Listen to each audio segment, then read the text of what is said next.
Day in my life as a content creator at the age of 14. Kaya tara, samahan niyo naman nga pala ako sa aking kaganapan ngayong araw. Let's go!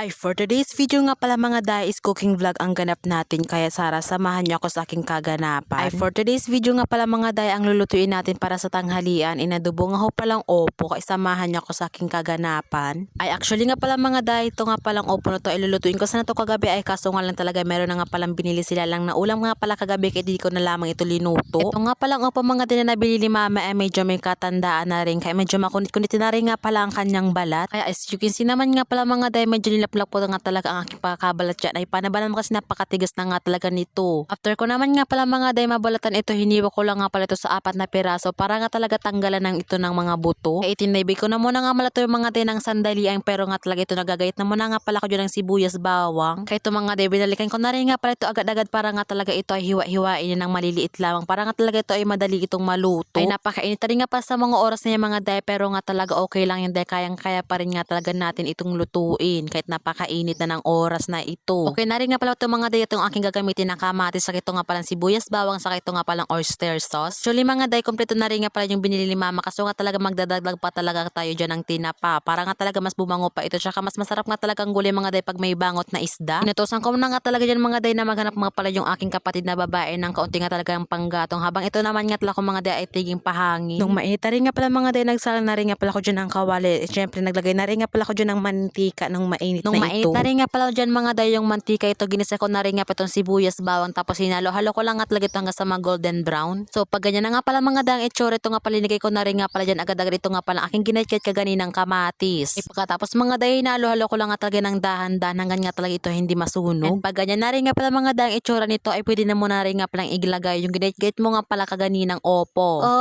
So yan nga pala mga day, linagay ko lang nga pala yan ng kaunti-unti, tapos ako rin nga pa ito halo-haluin lamang. Ay walang katapusan nga pala mga day aking ginawa dyan na paghahalo-halo para nga talaga ito hindi masunog. Ay hinalo-halo ko lang nga pala yung mga day, and habang nga talaga ko nagigisa, ito naman nga talaga ay napaganda naman ng panahon, pero napakainit lang. So magisa ko na rin nga pala lahat mga day, ito naglagay na rin nga pala ko dyan ng oyster sauce. Isinimot-simot ko lang at layan, pagkatapos hinalo-halo ko lang nga pala ito ng maigi. Pagkatapos nga pala dyan mga day, ito nga pala yung aking kinunit-kunit na tinapaagad ko na rin nga pala itong ilinagay. Tapos nga pala mga day, pagkalagay ko nga pala agad ko na rin nga pala itong hinalo rin. Tignan nyo naman nga talaga yung itsura ay talagang itsura pa lang ay mapapa-onlaris ka na agad-agad. Pan ko naman nga talaga ito mga day para nga talaga ito ay madaling itong maluto. Itong ating gulay nga pala upo dahil nga talaga medyo matanda na rin nga pala ito, kaya medyo makunat-kunat na rin. Makalipas nga pala mga day ang ilang minuto, binalikan ko na rin nga pala ito para nga talaga lagyan nga talaga ng toyo para nga talaga maging balanse ang lasa nito. Hinalo-halo ko lang nga pala ito mga day ng maigi dahil nga talaga medyo nasusunog na nga talaga yung ilalim. Habang ako nga pala mga day naghahalo, talaga nagugutom na rin nga pala ako sa mga oras na yan. Ay paano ba naman kasi napakabango. Pagkatapos ko man talaga ito mga day haluin, naglagay na rin nga pala ako dyan ng pampalasa. Magic sarap lang nga pala mga day ang laking nilagay sa nga pala kaunting asin tsaka agad namin nga pala itong hinalo-halo lamang. Ay nag-add na rin nga pala ako dyan mga day ng kaunting tubig. Ay paano ba naman kasi nauubos na nga talaga yung aking tubig na ininong linagay para nga talaga sa sabaw. Eto, syempre luto na rin nga pala ito mga day, kaya agad ko na rin nga pala itong inahon tsaka nga pala linagay dito sa isa nga palang mangkong malaki. Ay sa itsura pa lang talaga mga day, matatakam ka na rin nga talaga